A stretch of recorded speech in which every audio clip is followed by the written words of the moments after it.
అందరికీ నమస్తే. ఈరోజు రాష్ట్ర ప్రభుత్వం ఇంచుమించుగా 14 లక్షల విద్యార్థులు పైచిలుకు విద్యార్థుల ఉసురు పోసుకుంటా ఉంది ఈ రాష్ట్ర ప్రభుత్వం.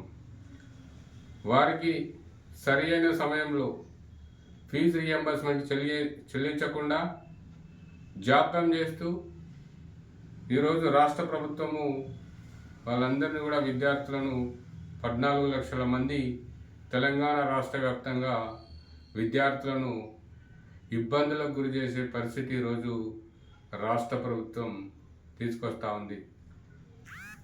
గత ప్రభుత్వం వాళ్ళు జాప్యం చేసి ఫీజు రీఎంబర్స్మెంట్ చెల్లించకుండా జాప్యం చేసి వాళ్ళు ఇబ్బంది పెట్టారు. గత ప్రభుత్వం బీఆర్ఎస్కు సంబంధించినటువంటి రాష్ట్ర ప్రభుత్వం గతంలో. ఈరోజు కాంగ్రెస్ ప్రభుత్వం అధికారంలోకి వచ్చిన తర్వాత వీళ్ళు పూర్తిగా ఫీజు రీఎంబర్స్మెంట్ చెల్లిస్తాము, మేము న్యాయం చేస్తాము విద్యార్థులకు అని చెప్పి ప్రగాఢాలు పలుకుతున్న ఈ కాంగ్రెస్ ప్రభుత్వం విద్యార్థుల పట్ల ముఖ్యంగా పూర్తిగా విస్మరించి ఈరోజు జాప్యం చేస్తూ ఉన్నారు. 14 లక్షల మంది విద్యార్థులు పైచిలుకు విద్యార్థుల ఉసురు పోసుకుంటూ ఉన్నారు. ఈరోజు కాలేజీ యాజమాన్యాలు ముఖ్యంగా ఈ ఫీజు బకాయిలు చెల్లించక కాలేజీలు మూసుకునే పరిస్థితి ఉందని చెప్పి ఓ పక్క కాలేజీ యజమానులు ఇబ్బంది పడుతూ ఉన్నారు. ఒక పక్క విద్యార్థులను వాళ్ళు ఏం చేస్తూ ఉన్నారు, విద్యార్థులు వాళ్ళ విద్యా అకాడమీ కంప్లీట్ అయిపోయిన తర్వాత వాళ్ళు విదేశాలకు వెళ్ళాలన్నా ఇంకా ఇతర పరిచయాలకు వెళ్ళాలన్నా కాలేజీ యాజమాన్యం చెప్తుంది ఏంటిరా, మాకు గవర్నమెంట్ ఫీజు బకాయిలు చెల్లించడం లేదు కనుక మీరు మా దగ్గర 2 లక్షలు బాకీ ఉన్నా, 5 లక్షలు బాకీ ఉన్నా, 3 లక్షలు బాకీ ఉన్నా, 1,00,000 రూపాయలు బాకీ ఉన్నా ఆ బకాయిలు మాకు రావట్లేదు కాబట్టి గవర్నమెంట్ నుంచి మీరు చెల్లించి సర్టిఫికెట్లు ఒరిజినల్ సర్టిఫికెట్లు తీసుకుపోండి. ఒకవేళ రాష్ట్ర ప్రభుత్వము ఫీజు బకాయిలు చెల్లిస్తే మేము మీకు తిరిగి ఇస్తామన్నమాట కాలేజ్ యాజమాన్యం చెప్తా ఉన్నారు. ఒక పక్క అంతకుముందు విద్యార్థులు కూడా పాపం చదువుకునేటప్పుడు వాళ్ళందరూ ఆశపడ్డారు, అరే రాష్ట్ర ప్రభుత్వాలు మాకు అంటే రియంబర్స్మెంట్ ఇస్తున్నాయి, మాకు మంచిగా చదువుకోవచ్చు మేము అందరం కూడా అని చెప్పి ఆశపడతా ఉంటే ఆశపడ్డ వాళ్ళ నోట్లో మట్టి కొట్టినట్టు ఈరోజు రాష్ట్ర ప్రభుత్వం నిర్లక్ష్యం చేస్తూ జాప్యం చేస్తూ విద్యార్థులను ముఖ్యంగా పేద విద్యార్థులను వాళ్ళతోని జీవితాలతోని ఆడుకునే పరిస్థితి ఈరోజు ముఖ్యంగా కాంగ్రెస్ రాష్ట్ర ప్రభుత్వం ఈరోజు తెలంగాణ రాష్ట్రంలో వ్యవహరిస్తూ ఉంది. ముఖ్యంగా మనం అందరం కూడా ఉంటాం వైద్యం విద్య చాలా ఇంపార్టెంట్, మనిషికి విద్య చాలా ఇంపార్టెంట్. ఇలాంటి వ్యవస్థలను రాష్ట్ర ప్రభుత్వం నిర్లక్ష్యం చేస్తూ ముఖ్యంగా విద్యార్థి తల్లిదండ్రులను ముఖ్యంగా విద్యార్థులను పాపం ఇప్పుడు విద్యార్థి పరిస్థితి ఏంది, డబ్బులు లేవు కట్టలేని పరిస్థితి ఉన్నారు, విదేశాలకు వెళ్ళాలి ఇబ్బంది పడుతూ ఉన్నారు సర్టిఫికెట్లు లేక. ఒక పక్క వేరే జాబ్లకు ప్రైవేట్ జాబ్లకు గవర్నమెంట్ జాబ్లకు అప్లై చేసుకొని జాబ్లకు వెళ్ళాలంటే వాళ్ళ పరిస్థితి ఏంది. ఈరోజు ఒరిజినల్ సర్టిఫికెట్లు కలిపి అయితే ఒరిజినల్ సర్టిఫికెట్ తీసుకురమ్మంటున్నారు. ఒరిజినల్ సర్టిఫికెట్లు తీసుకురావాలంటే వాళ్ళ దగ్గర డబ్బులు లేని పరిస్థితి. డబ్బులు లేకపోతే వాళ్ళు ఏం చేయాలి, వాళ్ళ జీవితం ఏం కావాలి. రాష్ట్ర ప్రభుత్వము నిజంగా సోయిన ప్రభుత్వము, సోయిన ముఖ్యమంత్రి గారు ఆలోచన చేయాలి విద్యార్థుల పట్ల. విద్యార్థుల గురించి పదే ముఖ్యమంత్రి గారు మాట్లాడుతూ ఉంటారు, విద్యార్థుల పట్ల మేము చిత్తశుద్ధితో ఉన్నాము, వాళ్ళకు అన్ని విధాల సదుపాయాలు అందిస్తాము, వాళ్ళకు అన్ని విధాల న్యాయం చేస్తామని చెప్పి చెప్తున్నటువంటి కాంగ్రెస్ ప్రభుత్వం ఈరోజు విద్యార్థుల పట్ల వ్యవహరిస్తున్నటువంటి వ్యవహారం ఏందో ఈరోజు రాష్ట్ర ప్రజలందరూ గమనిస్తూ ఉన్నారు. ఆలోచన చేయాలి గవర్నమెంట్. 14 లక్షల మంది పైచిలుకు విద్యార్థులతో జీవితాలతో ఆడుకోవడం అంటే మామూలు విషయమా? మీరు అర్థం చేసుకోవాలి. చాలామంది విద్యార్థులు నాకు చాలామంది కాల్ చేశారు, అన్న మా పరిస్థితి ఇట్లా ఉంది, కొంచెం మాకు కాలేజీలలో సర్టిఫికేట్లు ఇచ్చే ప్రయత్నం చేయండి, కనీసం ఒక సగం ఫీజు అన్న కడతాం మేము, ఇంకా సగం తర్వాత అంటే గవర్నమెంట్ వచ్చిన తర్వాత ఫీజు రీఎంబర్స్మెంట్ వచ్చిన తర్వాత తీసుకుంటే బాగుంటుంది అని చెప్పి వాళ్ళందరూ ఇబ్బంది పడుతూ ఉన్నారు. ఒక పక్క తల్లిదండ్రులు కూడా ఫోన్ చేసి ఏదైనా ఉంటే మాకు సహాయం చేయండి అని చెప్పి కూడా అడుగుతూ ఉన్నారు.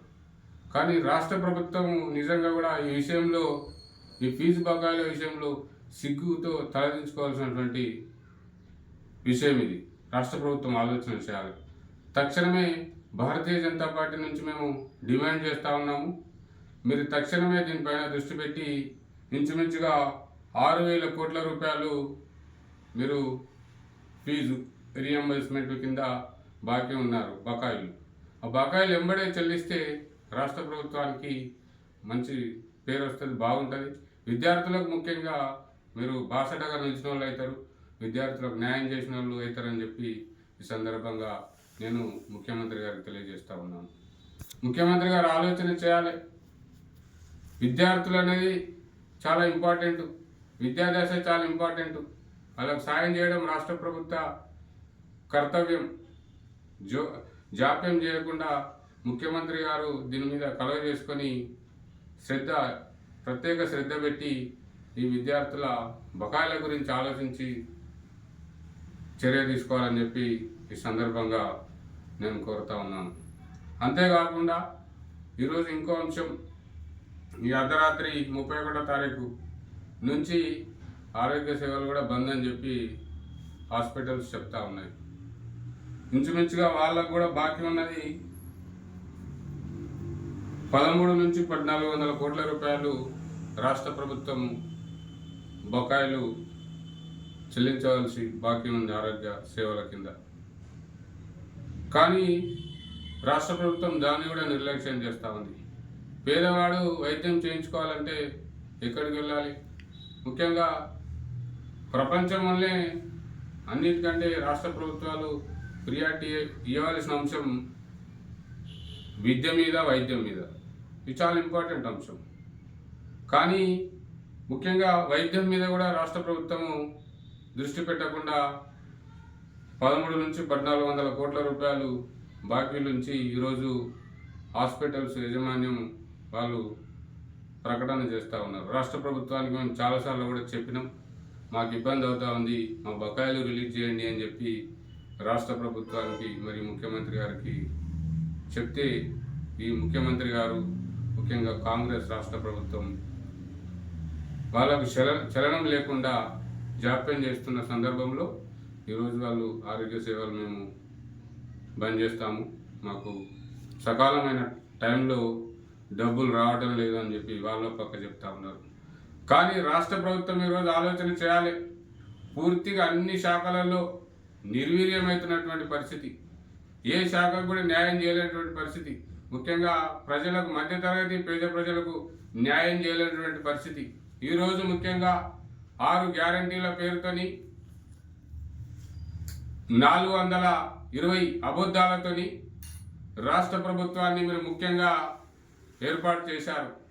కానీ ఏ ఒక్క పేదవానికి కూడా, ఏ ఒక్క మధ్యతరగతి వాళ్ళకు కూడా మీరు న్యాయం చేయకుండా ఈరోజు రాష్ట్ర ప్రభుత్వం నడుపుతూ ఉన్నారు. ముఖ్యంగా మీరు ఆలోచన చేసుకోవాలి, దేనిలో కూడా రాష్ట్ర ప్రభుత్వం ఈరోజు అమలు చేయలేనటువంటి పరిస్థితి. కనుక రాష్ట్ర ప్రభుత్వం ఇప్పటికైనా సరే ఆలోచన చేయాలి. నిర్లక్ష్యం చేయకుండా మీరు ఇచ్చిన హామీలను అమలు చేసేటువంటి దిశగా ఆలోచన చేయాలి. ముఖ్యంగా విద్యా, వైద్యం మీద తక్షణమే చర్య తీసుకొని మీరు వాళ్ళకు డబ్బులు రిలీజ్ చేయాలి. రిలీజ్ చేస్తే వాళ్ళ ఉపశమనం జరుగుతుంది, ముఖ్యంగా న్యాయం జరిగే పరిస్థితి ఉంది. కానీ భారతీయ జనతా పార్టీ తరఫున మేము డిమాండ్ చేస్తూ ఉన్నాము, ఈ రాష్ట్ర ప్రభుత్వాన్ని, మీరు ఈ రాష్ట్ర ప్రభుత్వం ముఖ్యంగా చివరి వరకు మనుగడ జరుగుతుందా లేదా, చివరి వరకు రాష్ట్ర ప్రభుత్వం ఉంటుందా లేదా, ఇంకా 3 సంవత్సరాల కాలంలో రాష్ట్ర ప్రభుత్వం ఉంటుందా, ఇంకేమైనా జరుగుతుందా అన్న సందిగ్ధంలో రాష్ట్ర ప్రజలందరూ ఈరోజు ఆలోచిస్తూ ఉన్నారు. ఏ శాఖలో చూసినా సరే కరెక్ట్గా పని జరుగుతలేదు, ఏ శాఖ కూడా సరిగా పనిచేసేటువంటి పరిస్థితి లేదు. రాష్ట్ర ప్రభుత్వం పూర్తిగా అన్ని శాఖలు కూడా స్తంభించిపోయినటువంటి పరిస్థితి కనబడతా ఉంది. పాలన మనుగడ లేదు. రాష్ట్ర ప్రభుత్వం, ముఖ్యమంత్రి గారు ఆలోచన చేసుకోవాలి. కానీ భారతీయ జనతా పార్టీ తరఫున మేము డిమాండ్ చేస్తూ ఉన్నాము, విద్యార్థులకు ముఖ్యంగా ఈ వైద్యం, ముఖ్యంగా వీటికి మీరు వెంబడే నిధులు విడుదల చేయాలి, ఆరోగ్యశ్రీ నిధులు విడుదల చేయాలి. ఫీజు రియంబర్స్మెంట్ కింద నిధులు విడుదల చేయాలి. వాళ్ళందరికీ కూడా న్యాయం చేయవలసిన బాధ్యత ఈ రాష్ట్ర ముఖ్యమంత్రి పైన ఉంది, ఈ రాష్ట్ర ప్రభుత్వం పైన ఉందని చెప్పి ఈ సందర్భంగా భారతీయ జనతా పార్టీ తరఫున మేము రాష్ట్ర ప్రభుత్వానికి డిమాండ్ చేస్తూ ఉన్నాము.